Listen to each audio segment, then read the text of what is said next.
Bueno, se cortó hace rato. Continuamos con la segunda sesión y después ya se pueden ir tranquilos a su casa, a su examen. La base de esta alianza, como decía, es la confianza establecida en etapas precoces de la vida entre el niño y su madre. Es muy importante este binomio madre-niño, ¿no? Así como relaciones de confianzas significativas que haya tenido el paciente.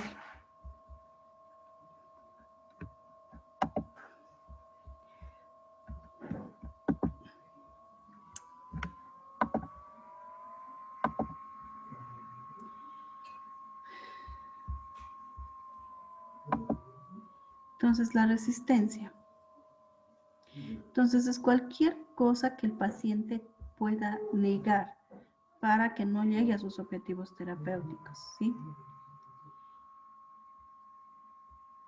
Por ejemplo, hay pacientes que niegan que tienen problemas con las drogas, ¿no?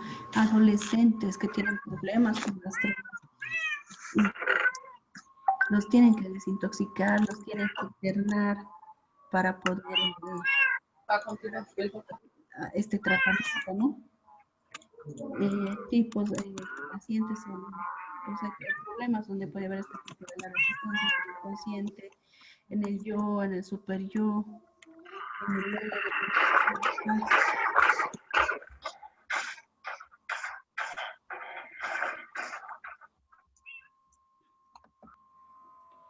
la resistencia del yo se da por presión en virtud del cual en gran parte por razones inconscientes, las mismas fuerzas que causaron los síntomas del paciente. ¿Sí? No se da cuenta que él mismo está haciendo a no querer aceptar, ¿sí?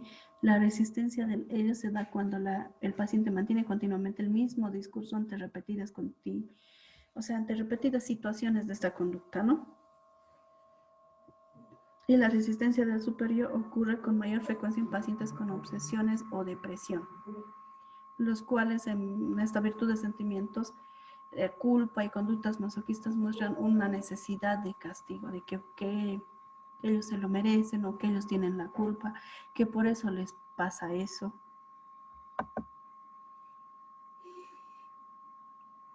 También puede ser cuando ya es parte del paciente, del psiquiatra, es la falta de confianza que hay, la vergüenza que le produce revelar ciertos acontecimientos, aspectos de uno mismo y sentimientos que experimenta, miedo al desagrado o al rechazo del psiquiatra.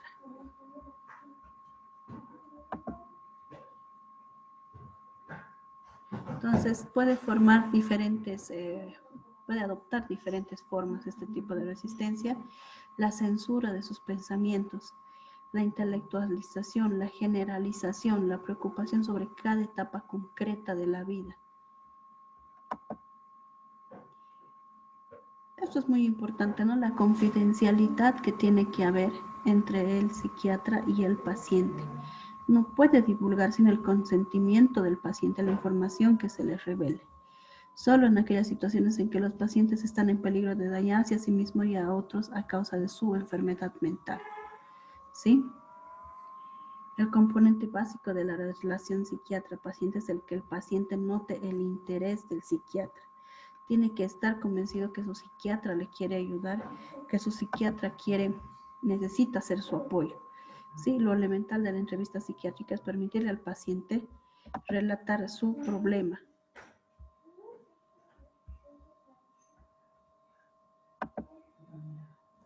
Para esto, ¿qué se necesita? Preguntas abiertas. Pueden ser reflexiones, puede ser facilitación.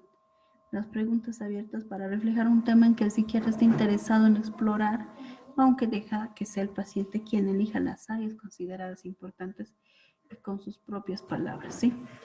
A veces uno va al psiquiatra y directamente habla y habla y habla y habla. Reflexiones, repitiendo con otras palabras las del paciente, dándole la oportunidad de rectificar la concepción errónea o correcta que pueda tener el paciente, que pueda haber dicho, o que tal vez el psiquiatra está malinterpretando. La cosa es que lo tenga claro el paciente, ¿no? Facilitación es que el psiquiatra emplea el lenguaje corporal o indicios verbales mínimos para fomentar y asegurarse de que el paciente sigue una línea determinada de pensamiento con las mínimas interrupciones posibles. Un refuerzo positivo serían los temas que el psiquiatra trata con el paciente, que suelen ser aspectos sobre los que éste no esté acostumbrado a hablar y que le resulten difíciles de explicar.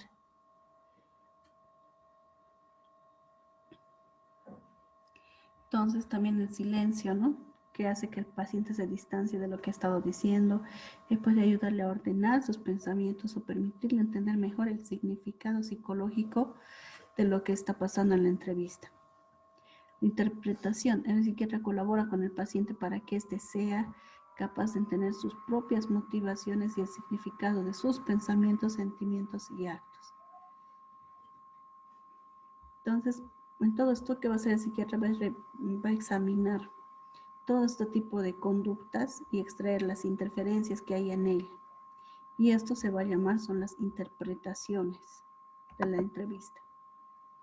También puede haber lista de preguntas. El psiquiatra utiliza una serie de preguntas de comprobación cuando las preguntas abiertas no proporcionan la información necesaria o precisa de datos más específicos. Cuando el paciente es incapaz de describir o cuantificar el grado de especificidad de aquello que el psiquiatra cree importante en situaciones concretas. Transiciones. Una vez que el psiquiatra considera que tiene información suficiente sobre una parte concreta en la historia de su paciente, ¿sí? Le indica su satisfacción, su comprensión de esta parte de la entrevista, le invita a pasar a otro tema. Entonces, sí se va avanzando, sí se puede ir considerando cambiar de tema, ¿no? Autorrevelaciones. Pueden hacerse en respuesta a una pregunta del paciente o darse en situaciones en que el psiquiatra cree que el compartir sus propias experiencias va a beneficiar al paciente.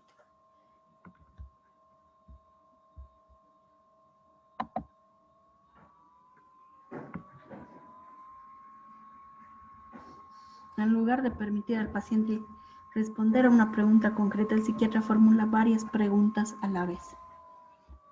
¿Sí? Los recursos típicos anticipados. En vez de responderlo a los indicios que del paciente sobre ciertos acontecimientos, el psiquiatra pasa de un tema a otro y parece insensible a lo que es importante para el paciente. El consejo prematuro. El psiquiatra afirma su autoridad diciendo al paciente lo que debe hacer sin tener información suficiente y sin involucrar al paciente en la búsqueda de solución de sus problemas.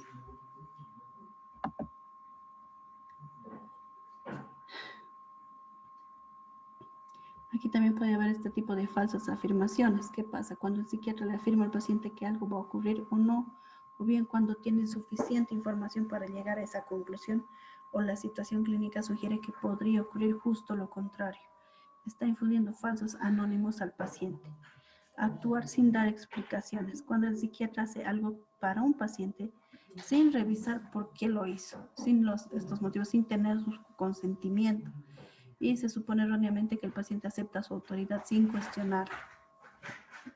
Preguntas despreciativas. Aunque el psiquiatra simplemente haga una pregunta, el mensaje subyacente es de crítica, mofa o enfado con el paciente, ¿no? Entonces todo esto tenemos que ir evitando. Afirmaciones de tipo usted está mal. Ese tipo de afirmaciones lo sienten ellos como una mofa, como si les estuvieran criticando, o como si estuvieran creyendo que están haciendo una interpretación errónea, atrapar al paciente con sus propias palabras. El psiquiatra puede centrarse en las contradicciones del discurso del paciente hasta el punto de hacerle caer su propia trampa. Mensajes no verbales de resentimiento. El psiquiatra puede estar molesto con la conducta de un paciente o desaprobarla.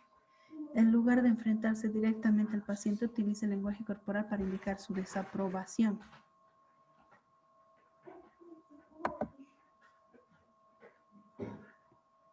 Entonces, hay situaciones específicas de la entrevista. El psiquiatra aprende a adoptar sus métodos y estilos de entrevista al tipo de paciente y al problema psiquiátrico. Entonces, también tenemos, no todos los pacientes que van a llegar van a estar conscientes o van a estar con buena predisposición. Uno de estos es el paciente delirante. si alguna vez este paciente se tiene que averiguar si ha actuado a partir de una creencia delirante, tiene planes de hacerlo. Que por ejemplo hay pacientes que se desnudan, ven una visión o les ha aparecido la Virgen, cosas así, ¿no? Y llegan en ese delirio, los llevan al psiquiatra, ni siquiera van. Entonces se valora cómo se defiende ante la realidad dolorosa de su vida y cómo utiliza el sistema delirante para protegerse, ¿no? Que porque ha cometido pecados o que porque ha sido despedido, ahora... esto yo vi, ¿no? De un paciente que se desnudó en su casa, empezó a hablar con la Virgen, según él. Había sido despedido el paciente y tenía esta conducta delirante. Tuvieron que llamar a los vecinos, familiares, para poder llevarlo al psiquiátrico, ¿no? Y ahí era doloroso su realidad porque él se sentía ya inútil, no podía trabajar, no podía continuar con su vida y todo eso tuvo que desarrollar y desembocar en una conducta así, ¿no? Y era complicado y hasta el día de hoy él cree que la Virgen se le ha aparecido y que le ha dicho que se desnude o que se saque la ropa y que haga todo lo que hizo. En revista al paciente potencialmente suicida. Entonces acá es donde tenemos que tener cuidado, ¿no? Si sabemos que este paciente puede estar con este tipo de trastorno psiquiátrico, entonces hay que tener mucho cuidado, no podemos, no se tendría por qué dañar más a este paciente, ¿no? Ante todo, este paciente que está deprimido, es imprescindible que el psiquiatra estudie los riesgos de suicidio. No podemos dejar de lado, no podemos dejarlo a su voluntad al paciente, ¿no? La evaluación de la depresión empieza con la apariencia y la conducta del paciente. ¿Sí? Puede presentar parte de la depresión. El psiquiatra explora los problemas de sueño, el apetito, hábitos intestinales, cómo está la parte del funcionamiento sexual, la naturaleza de las alteraciones, el modo que interfiere en la actividad general del paciente. Entonces, puede haber una depresión postparto o puede ser una depresión crónica, que todo el tiempo está con ese tipo de depresión, ¿no? Puede ser una madre que ha perdido a su hijo o alguien que ha quedado desempleado. Entonces, se tiene que ir buscando las pérdidas o separaciones significativas en la vida del paciente. Hay algo que ha desembocado en eso, o si es un niño, cambian los niños, ¿no? Si es que ha habido un abuso, un maltrato, o es que se pueden poner también ahí dice aniversarios, incluso hasta síntomas les puede dar de infartos, ¿no? Pueden simular infartos cardíacos, se pueden deprimir por aniversarios de fechas de fallecimientos, de pérdidas. Y eso es lo que tiene que ir indagando el psiquiatra. Entonces, las preguntas sobre el suicidio constituyen un alivio para que el paciente es esencial para el paciente. Entonces, este paciente, el problema de la depresión es el suicidio, ¿no? Es esencial para que el psiquiatra averigüe la clase de pensamientos que ha tenido el paciente sobre el suicidio. Indagar sobre el tema del suicidio en sí, el psiquiatra llega a un juicio clínico sobre el peligro inminente de que el paciente se vaya a suicidar.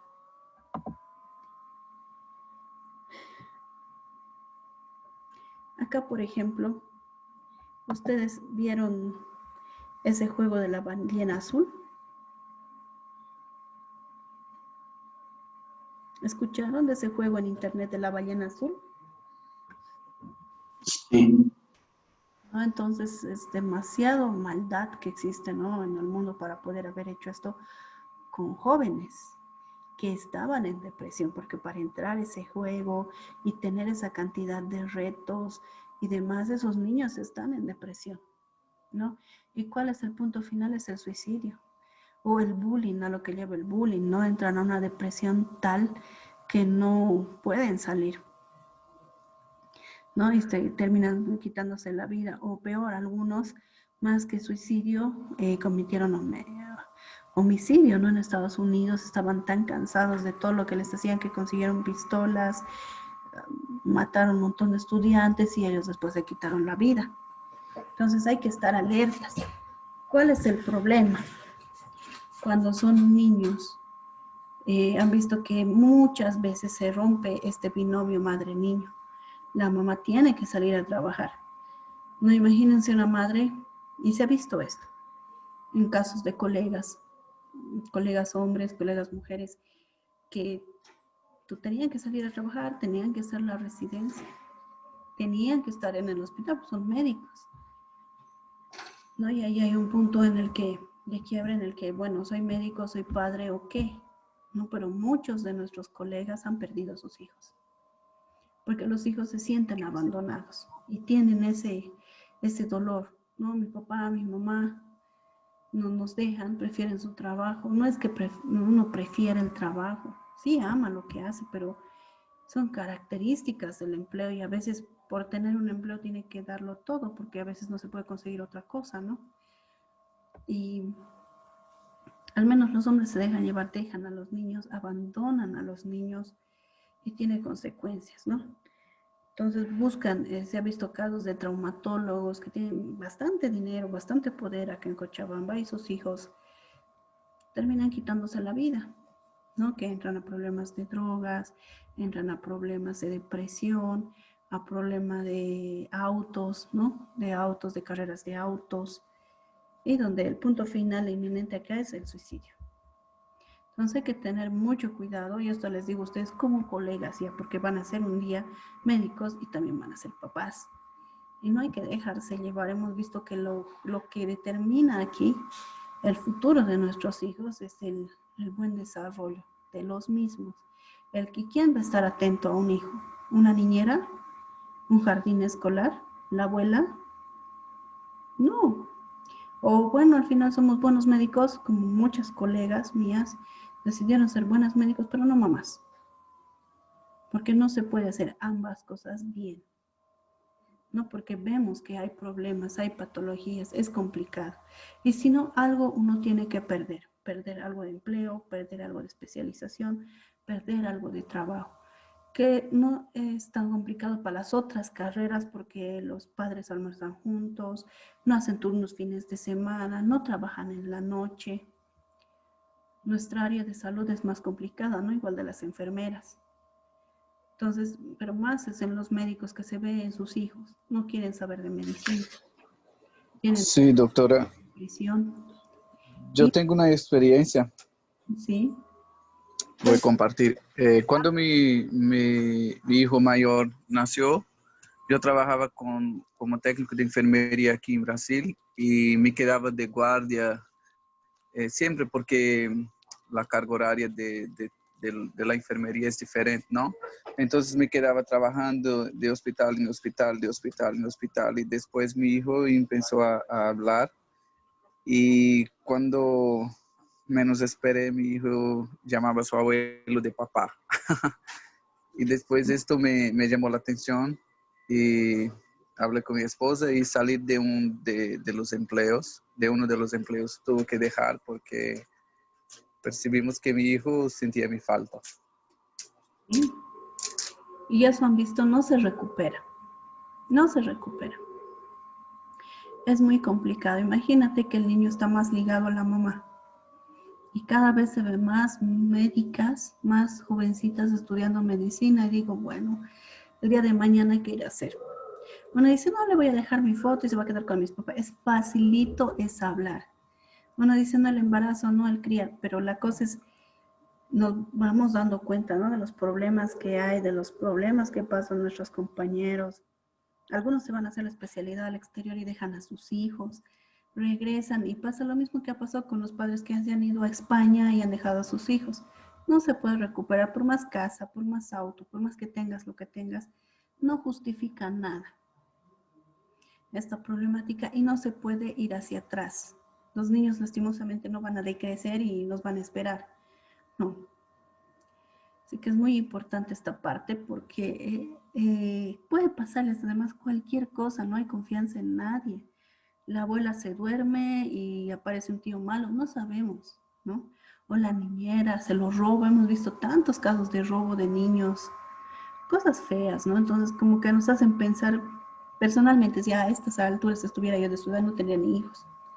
Tener hijos, este mundo donde hay pandemia, ni idea, ya la pienso y digo, mejor me dedico a ser médico y listo. No está tan fea la situación que da miedo tener hijos en este mundo ahora. No, pero los que ya tenemos que seguir luchando e ir viendo que no haya, ¿no?, estos problemas después con nuestros pequeños.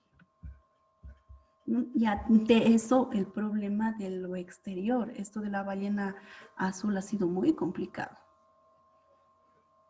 De muchos niños sí se han quitado la vida. Yo digo niños, aunque ya son adolescentes, ¿no? Entonces, acá tenemos otro tipo de entrevista al paciente psicosomático, ¿sí? Paciente que siente. Porque busca por su propia iniciativa. Él dice, no, yo necesito ir al médico, necesito que me vea el médico, necesito que me atienda. Y lo que ellos tienen miedo es que los cataloguen de que está loco. Porque el paciente, porque tal vez piensan que el paciente, que el médico va a creer que no tiene nada. Pero el paciente tiene algo, ¿sí? Le falta algo, le pasa algo, tiene algún tipo de dolencia. Entonces, aquí estamos hablando de los famosos hipocondríacos, ¿no? En el psiquiatra habla que es importante que el psiquiatra preste bastante atención a este paciente, ¿sí? ¿Qué es lo que está pasando con él? ¿Por qué está yendo a la consulta? Tiene que revisar bastante los antecedentes familiares, la historia médica, la medicación, los tratamientos, todo lo que se le haya practicado. Sí, a veces dicen tanto, no tiene nada, tiene que ir al psiquiatra, valoración por psiquiatría.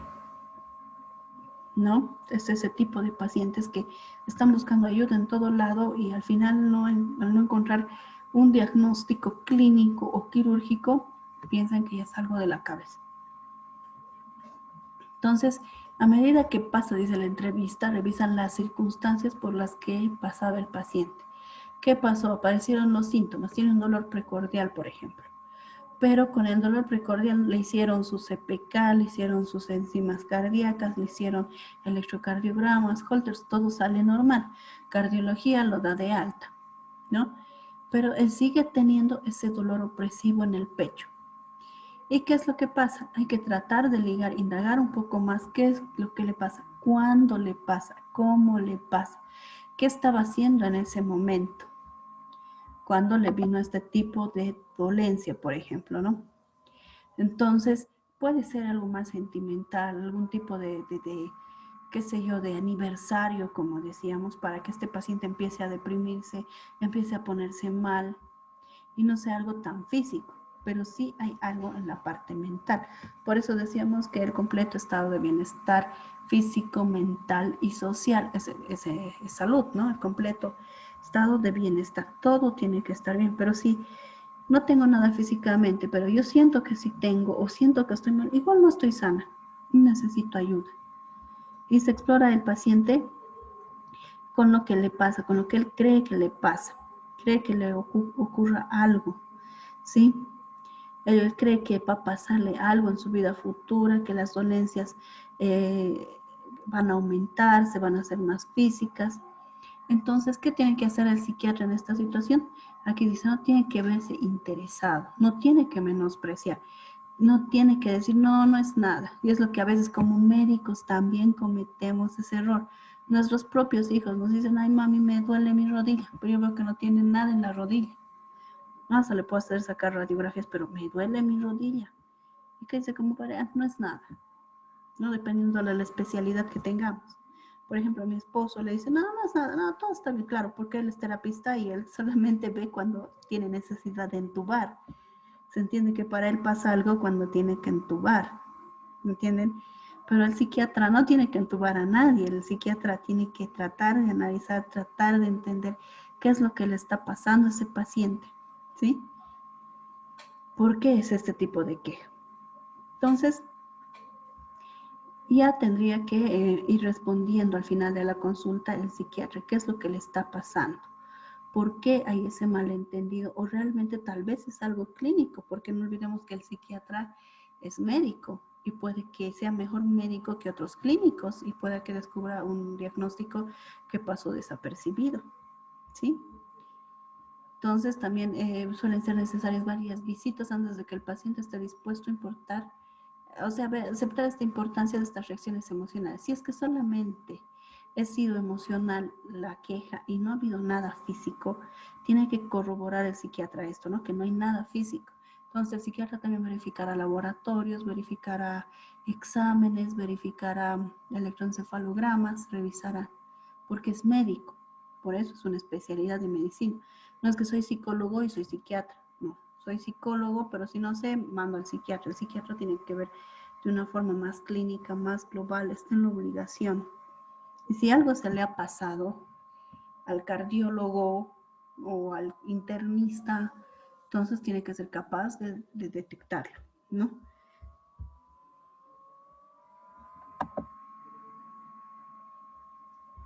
¿Qué pasa con nuestros pacientes ancianitos? Ya hemos visto que en la vejez hay diferentes etapas, ¿no?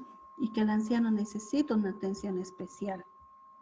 Peor si es psiquiátrica, porque ellos tienen que ver qué es lo que está pasando con este paciente. Hemos visto que algunos envejecen una belleza. No puede que somáticamente vaya pasando cosas, pero mentalmente están más lúcidos que nosotros. No se acuerdan todo, hasta nos dan consejos, pero hay gente que no. Y ahí es donde tiene que prestar atención el psiquiatra. ¿Qué es lo que está pasando? ¿Se deprime? ¿No se deprime? ¿Tiene algún tipo de... está desarrollando Alzheimer, está desarrollando Parkinson, está desarrollando otro tipo de, de, de síntomas, ¿sí? Y tienen que estar prestos a cualquier limitación que tenga el paciente. Puede ser física, puede ser sensorial, puede ser motora, de coordinación extrapiramidal. Entonces tienen que hacer una revisión exhaustiva de la historia clínica. Sí, también se debe revisar la medicación que tiene, porque a esta edad tienen pues su droguería completa los ancianos, ¿no? Incluso a los 30 uno ya empieza que mi tabletita, que mi otra tabletita, yo tomo 3, entonces imagínense a los 50 tomarán 4 o 5, a los 60 toman 6, ¿no? Que la amarilla para dormir, que la rojita para tal, y así son los viejitos, ¿no? A medida que todos vamos envejeciendo, vamos tomando nuestra medicación. Pero esa medicación tenemos que tener en cuenta que mezclada con otra puede darnos otro tipo de síntomas, ¿no? Interacciones médicas que hay, farmacológicas y provocar consecuencias.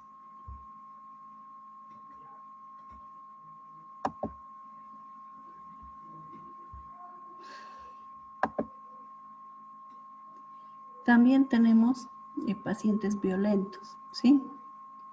Este tipo de pacientes pueden ser atendidos en servicios hospitalarios de urgencias. No es el paciente que me va a venir al consultorio. Si yo soy un psiquiatra y tengo un consultorio particular, o si yo tengo un gabinete psicológico y psiquiátrico, tampoco me va a venir al gabinete, ¿no? Es el paciente que va a llegar al hospital. Y tampoco a cualquier tipo de hospital. Sabemos que existen diferentes tipos de hospital, irá directamente al psiquiátrico, ¿no? Entonces, acá no tenemos que trabajar solos, somos médicos, pero no somos Superman para tener que controlar también al paciente. Tiene que haber, en los hospitales siempre hay una autoridad policíaca, ¿no? O siempre hay guardaespaldas, guardias. Entonces, una de las primeras decisiones que se debe tomar es que esté seguro, ¿sí? La tensión mecánica tiene que estar contenido, tiene que estar amarrado para que no ocurra mayores consecuencias. Entonces también se tiene que ver si es que este paciente va a poder hablar, va a poder tener contacto con la realidad, o puede que esté delirando también, sea violento y sea delirante, ¿sí? Entonces, si este paciente no puede hablar, no puede comunicarse o no puede contactarse con la realidad, tiene que quedarse tranquilo internado, ¿no? Y es a los típicos pacientes que se los internan y se los dejan en un psiquiátrico, hasta que se pueda proseguir la entrevista. Cuando el paciente ya va más calmado, entonces se puede ir viendo y trabajando de a poco. Entonces, ¿cuál es la clave acá? Es que tiene que haber seguridad, ¿sí? Para que no, tanto para el personal que trabaja como para el médico. Ahora, en psiquiatría no solamente se va a entrevistar al paciente, a veces también se tiene que trabajar con la familia. ¿sí? El psicólogo también trabaja con la familia y dice, no, pero anda a terapia psicológica o vayan a terapia familiar. Y muchas de las veces, a ver, ¿cuántos de ustedes han ido al psicólogo este año? ¿O han llamado? ¿O el año pasado?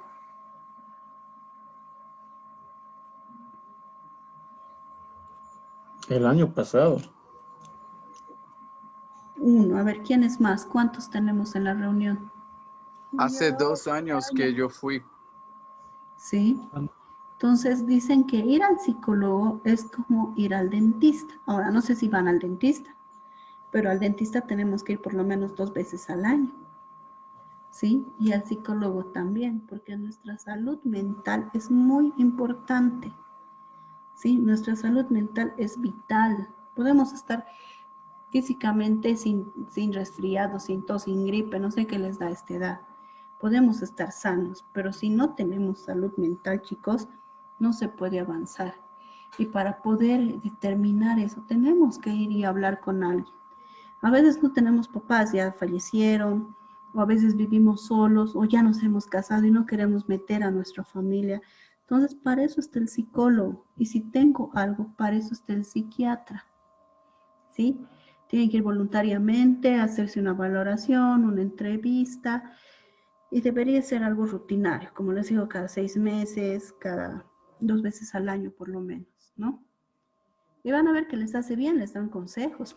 Personalmente siempre voy. A veces pasan cosas en la vida, mi hija mayor casi se muere una vez, así que sí o sí desde esa vez voy, porque hay cosas que uno no puede superar, hay cosas en la vida que, aunque no sean niños, nos marcan, nos dejan una huella.